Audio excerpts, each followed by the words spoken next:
proibição da venda de petróleo aos países aliados da Ucrânia, que concordaram em impor, então, um teto de preço para o combustível russo. E sobre esse assunto, nós vamos voltar a conversar agora com a advogada especialista em Direito Internacional, Glória Caixeta. Glória, prazer tê-la conosco aqui na programação da Jovem Pan. Prazer é todo meu, Marcelo. Tudo bem? Muito obrigada. Excelente. Marcelo, pode falar. Não, eu queria saber justamente o peso dessa decisão em relação aí a mais uma sanção russa. Marcelo, a gente está diante de um cenário que demonstra que a Rússia não tem o interesse de diminuir, né, de recuar a guerra. A gente está diante de um cenário que ela demonstra a vontade de continuar uma guerra mundial. E, diante de tudo isso, eu ainda saliento um ponto muito importante. O fato de esse decreto do presidente da Rússia vai começar a acontecer agora em março, eu saliento uma coisa muito importante. Quando a gente pensa no teto de um petróleo, a gente também pensa em transporte. Afinal, quando a gente faz importação, exportação, a gente tem que pensar o segundo ponto, além do preço, é o transporte. E se a gente parar para pensar que os países membros do G7 são os países que detêm as principais empresas de transporte. Então, o que será que a Rússia está pensando? Porque, afinal, pode ser que aconteça alguma questão alguma retaliação dos países membros do G7, como a Alemanha. A Alemanha tem as principais empresas de transporte marítimo, é da Alemanha. Então, quando a gente pensa em uma retaliação de venda, e o transporte? Como é que vai ficar o transporte? Então, eu tenho certeza que é algo que a gente tem que, com certeza, o Brasil vai ter uma retaliação também para o Brasil, porque a gente está falando de princípios básicos, não é mesmo? De oferta e demanda. Então, pode ser que haja algum problema em relação à precificação, mas, sem dúvidas, o presidente da Rússia demonstra que ele quer, sim, continuar a guerra. Muito bem, né, Glória? Nós estamos aqui também com o nosso correspondente da Jovem Pan na Europa, Luca Bassani, que poderá fazer então a pergunta à Glória Caixeta, que está justamente abordando, Luca, essa questão que envolve sanções e, como nós falávamos ontem aqui na programação, o teto também do petróleo russo. Pois não, Luca?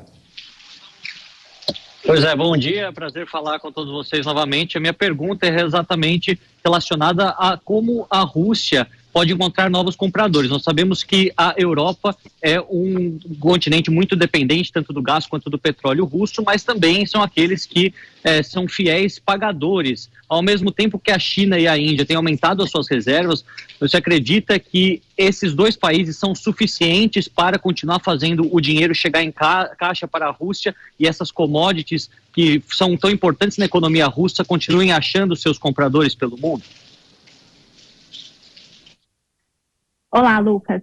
Em relação à Europa, inclusive acabei de voltar da Europa, a Europa está enfrentando agora o inverno e eles se prepararam para essa retaliação. Então, a gente está vendo uma questão de usar, está vendendo muita questão elétrica, enfim, aquecedores elétricos. Então, a Europa, de certa forma, ela já vinha se preparando para uma possível falta de petróleo, de gás, enfim, energia, que vinha da Rússia. E, inclusive, é importante falar que alguns países da Europa também são autossuficientes nessa produção. Agora, pensando em China e Índia, que são, de certa forma, aliados da própria Rússia, eu entendo que certamente não terá tanto abalo para o fornecimento desses dois países. Afinal, a China está geograficamente muito próxima à Rússia e ela já disse, na verdade, que ela não vai deixar de comprar, assim como a Índia. Então, a gente está pensando mais nesses aliados que certamente continuarão comprando, embora a Europa já tenha a sua carta na manga, né? A sua segunda opção. Agora, Glória, desde o início, né, do conflito, nós tivemos uma série de sanções impostas à Rússia. Claro que a economia vai sentindo, mas Putin terá fôlego até quando? Dá para imaginar? Já são mais de 10 meses de conflito.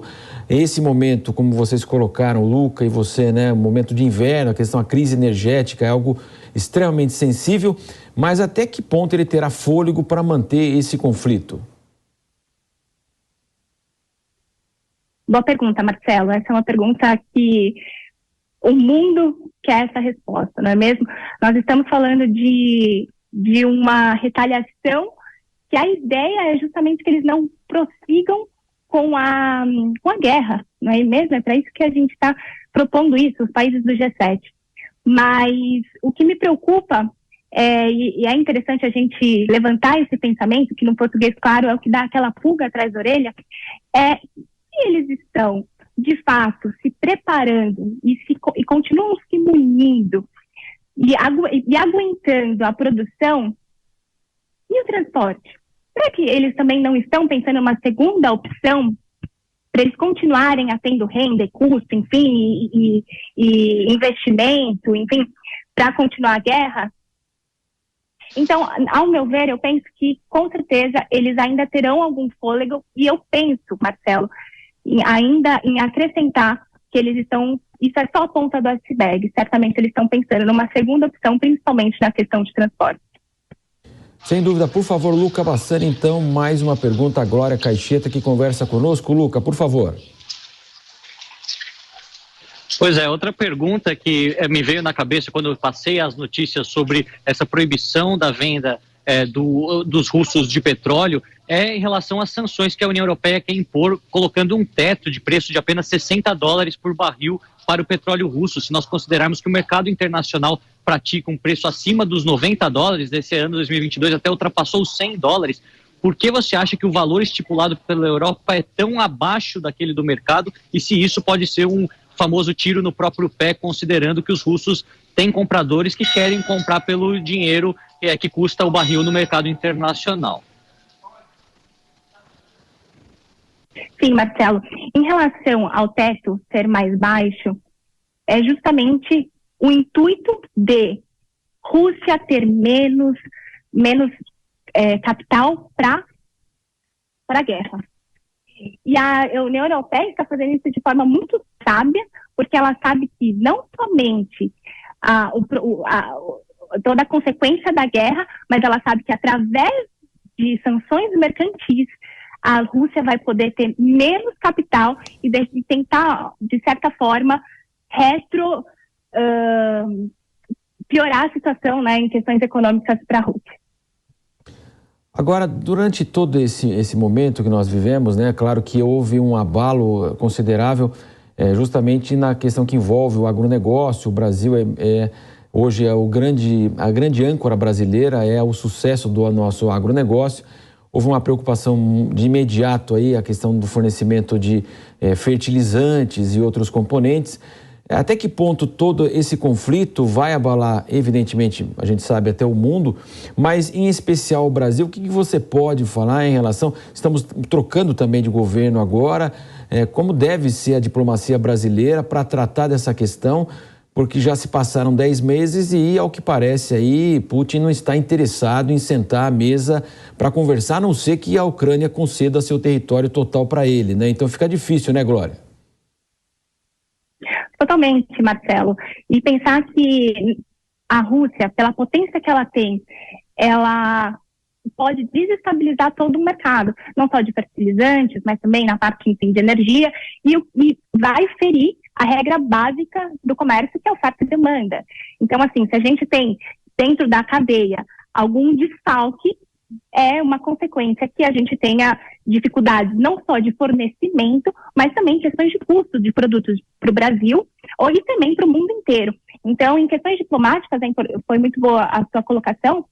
Eu penso que o Brasil agora tem que ser extremamente cirúrgico para que a gente possa continuar a ter os fornecimentos vindos da Rússia, tanto de fertilizante para o nosso agronegócio, já que o Brasil é uma grande economia em agronegócio, e principalmente a gente não só olhar com a forma diplomática, mas de certa forma também incentivar o que todos nós queremos, que é o final dessa guerra que, enfim, é muito triste para o mundo inteiro.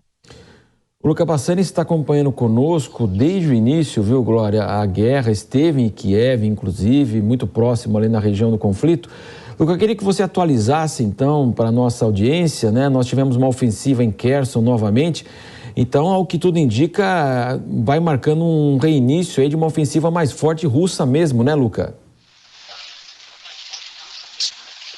Exato, Marcelo. Inclusive aqui na Europa, muitos analistas acreditam que essa nova ofensiva seja uma retaliação direta à aproximação da Ucrânia com os Estados Unidos da América após a evidente visita do presidente ucraniano Volodymyr Zelensky à Casa Branca e também ao Congresso americano. Nesse sentido, as duas ofensivas principais que se concentram no território ucraniano são em duas províncias que de jure fazem parte da Rússia, agora pelo menos na visão do Kremlin, que foram anexados no final de setembro, tanto Kherson quanto Donetsk. Nós temos ali os russos estabelecidos na porção leste do rio Dnipro, fazendo ataques sucessivos à infraestrutura da cidade, o que impossibilita a retomada da vida das pessoas.